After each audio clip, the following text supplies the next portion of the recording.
Hello there, welcome back to the Pregnant Sewing Machines YouTube channel, and we're going to have a look today at the F420, the Brother F420, in a bit more detail. It is one of our a very good selling machine in store, and really popular for dressmakers and quilters alike. It's a little bit bigger than a standard size machine. It's about a size and a half, kind of in the throat space, so that does kind of bode well for quilters. We've got a massive range of stitches, and you've got 4 different types of alphabet as well as 1, 2, 3, 4, 5, but maybe 2 that you probably won't use so much.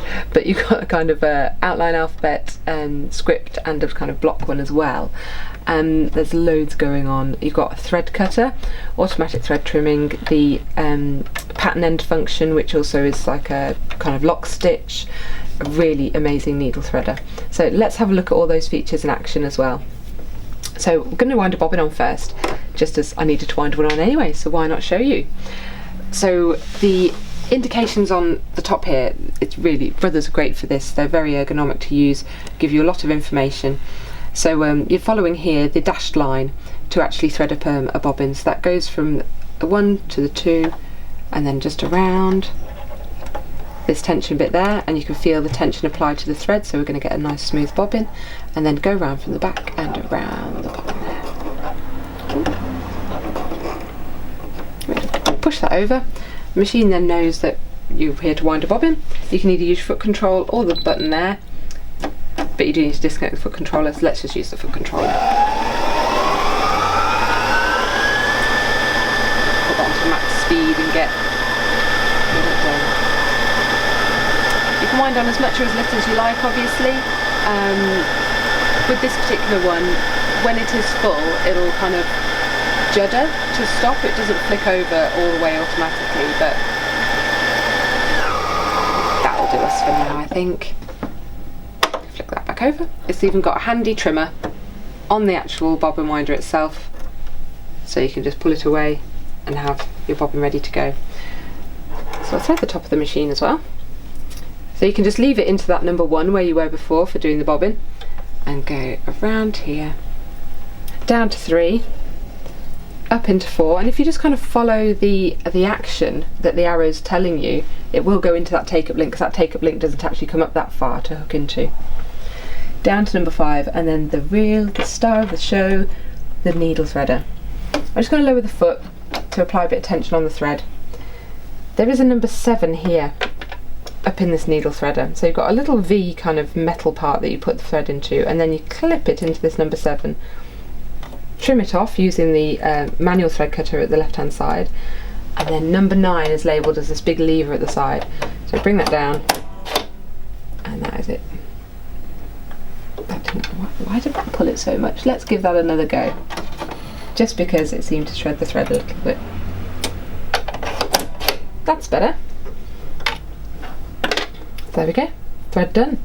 No need to worry with that one on your side. They really are, and because you're not applying any tension to the thread's all held in place anyway. These very rarely get damaged. They're pretty foolproof. Bobbin is also the drop-in style, which again is really simple to use. This bobbin cover flips up there. There's even a little picture here to remind you of which way round the bobbin needs to go to go into the tension disc correctly. So it needs to be thread coming off from the top down to the left. Drop that in, and then follow that around the guides. Just follow the arrows, and again you've got another trimmer there to actually deliver the correct amount of thread for when we start sewing. So you can bring your bobbin thread up if you wanted to. You've got your needle down, needle up button, or you can just start sewing straight away. That's totally up to you. But if you want to see that in action, we'll just do needle down, needle up, and then there is our bobbin thread as well. So as for quilting, you might want to have some longer ends, so you've got that option as well. And you know that your bobbin's threaded correctly. I'll just zoom in on this a little bit, because down here we can actually see that the bobbin thread is coming across the bobbin. I'll just bring this up to show you, because it really is quite important. So this bit here, if the thread is going across the bobbin there, that means that it is threaded up correctly and is in the tension disc.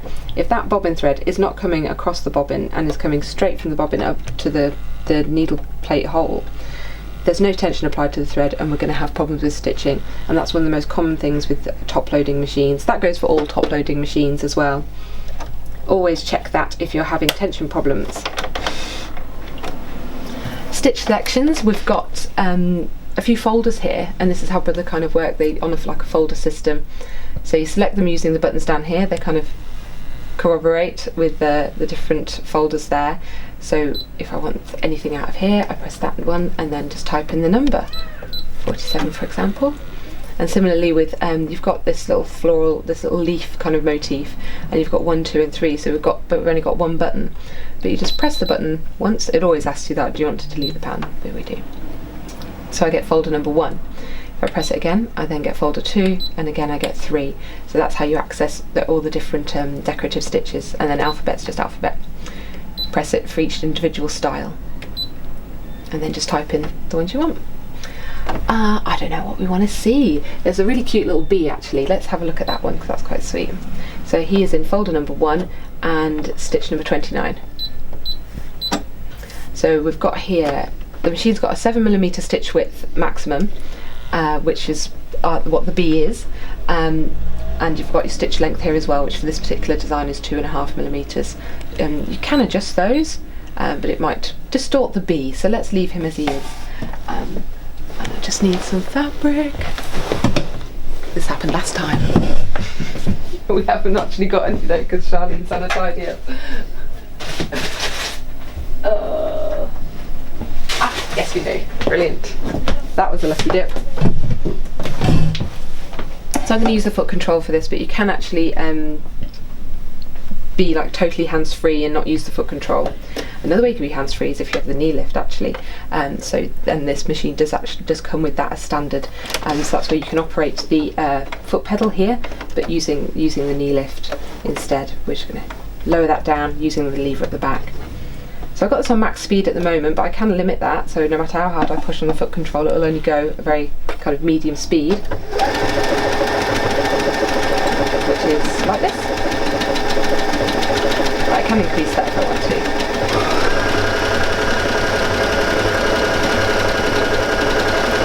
So I'll let him do a couple, but if we then press this button here, this is actually going to finish the pattern when it's done a whole bee.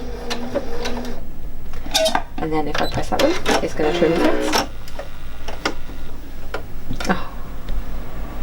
So you can actually do got a lot of control with this machine. You can program those functions in as well by pressing these buttons here. So if then let's try something else, different stitch. If we select maybe number 14 in that range, a kind of really nice decorative border pattern. And then now if I press this, once this is finished doing its complete cycle of this pattern, it'll stitch off and trim the threads because we've highlighted these sections here. So it makes it even easier for you.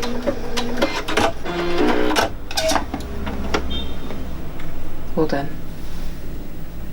Had to go over a bit of a bump there. So combining patterns and lettering, really simple. If we select the alphabet here,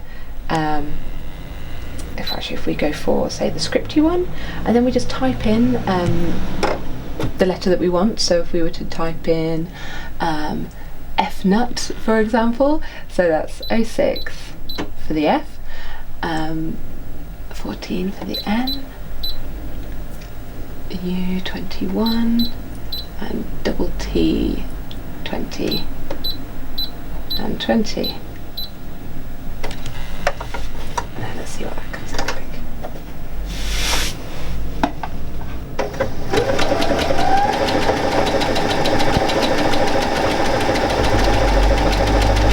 So you are limited to the 7mm stitch width on these, but you still get quite an impactful design.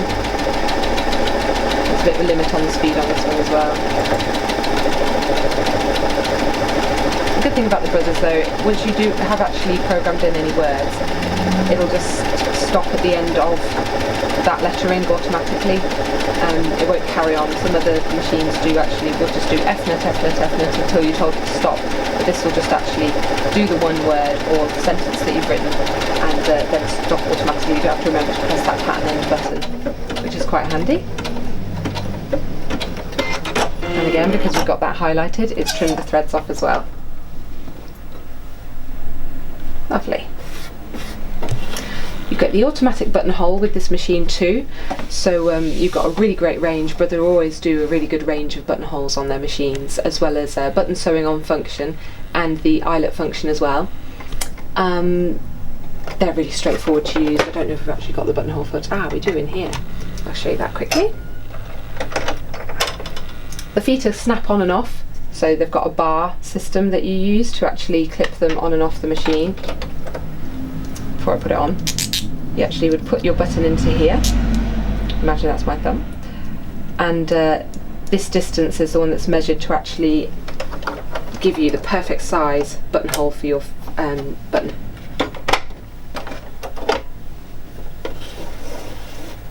So once that's clipped on, just remember to lower down your buttonhole lever on the side.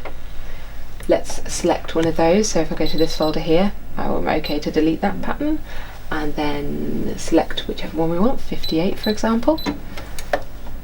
Lower that down, and that's ready to go. The buttonholes on these really are gorgeous. They're so, the digital nature of the machine means that the buttonholes are far superior to that other mechanical model. They're really even. You don't have one side kind of more stretched out compared to the other. And the accuracy of being able to use the buttonhole foot is really handy. And that'll stop all of its own accord. Beautiful. Obviously you've still got to trim the hole, it doesn't do everything for you. But that's kind of I'd say some of the really awesome features of the F420. We, as I said, it's a really, really popular model, and we often do have demonstration stock of these as well, as they get used in a lot of classrooms too, so always check the website to see what the latest offers are, and also if we do have any ex-demonstration models available, because we often will do. Comes with a hard case. It's pretty portable, even though it is a bit bigger. You've got a great good solid sturdy handle there. So there's a lot going on, and I think it would suit a massive range of sewing styles, regardless of what you're doing. So yeah. If you want to know anything else about this machine in particular, or anything else about what let us know in the comments below if there's any of the machines you'd particularly like to see. And if you did like this video, then don't forget to give it a thumbs up. Thanks very much.